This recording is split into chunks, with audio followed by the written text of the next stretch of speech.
It's been a while, largely because for a time back there, I couldn't stop talking about them, but it's time to talk about the SNP again.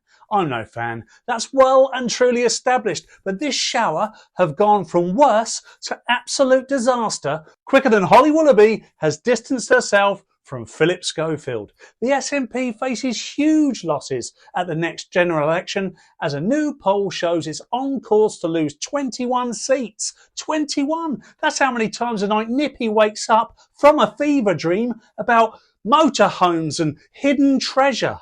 Pollsters at YouGov said recent events in Scotland had taken a serious toll on the party, which could see some high-profile MPs voted out.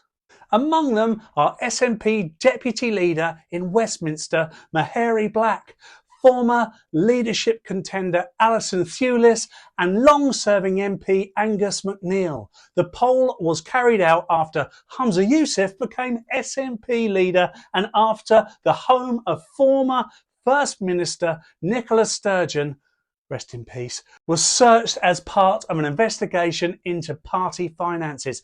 The forecast for each constituency is based on a survey of 3,500 voters across Scotland. YouGov predicts that the SNP would lose 23 seats to Labour, but could take back from the Tories 2 seats, including the Moray constituency of Scottish Conservative leader Douglas Ross, the linesman. The poll also suggested Labour would take back the constituency seat of Margaret Ferrier, the Nationalist MP who is facing a 30-day suspension from the Commons for breaking COVID rules. Does anyone remember COVID and its ridiculous rules? Patrick English, what a great name, Associate Director of Political and Social Research at YouGov, said the results show the SNP has some serious cause for concern, but will provide strong encouragement to Labour as they look ahead to the next general election. Making significant gains in Scotland could be crucial for the Labour leader Keir Starmer's chances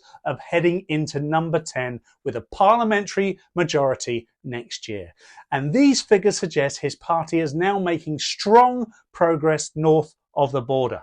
That, plus the prospect of losing their own Scottish leader's seat, will no doubt worry the Conservatives. To be honest, I'm not sure why the Tories even bother in Scotland.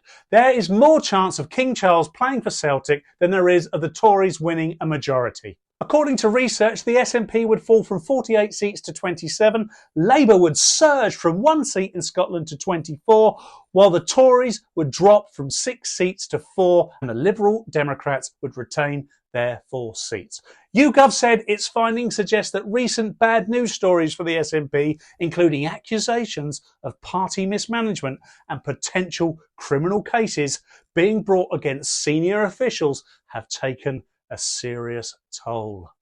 A Tory spokesman said it's clear voters are increasingly turned off by the scandal and civil war engulfing the SNP and their obsession with independence. Remember that? That's gone, mate. See you later. Over the real priorities of the Scottish people. Labour's shadow Scottish Secretary Ian Murray added Scotland is ready for a change and it falls to Scottish Labour to deliver it. The people of Scotland are sick and tired of Tory and SNP sleaze and failure. Scotland needs a fresh start with a majority Labour government. Under Ernest Sawar's leadership, Scottish Labour will continue to earn back the public's trust so we can deliver the change Scotland needs. Alex Salmon must be rubbing his hands together, or the legs of a helpful young female assistant. The SNP have turned Scottish politics into a world championing laughingstock at a time when there is so much competition. If you go back to the beginning of this year, independence was skyrocketing. It was being talked about every 13 minutes. Now you never hear it. Good riddance.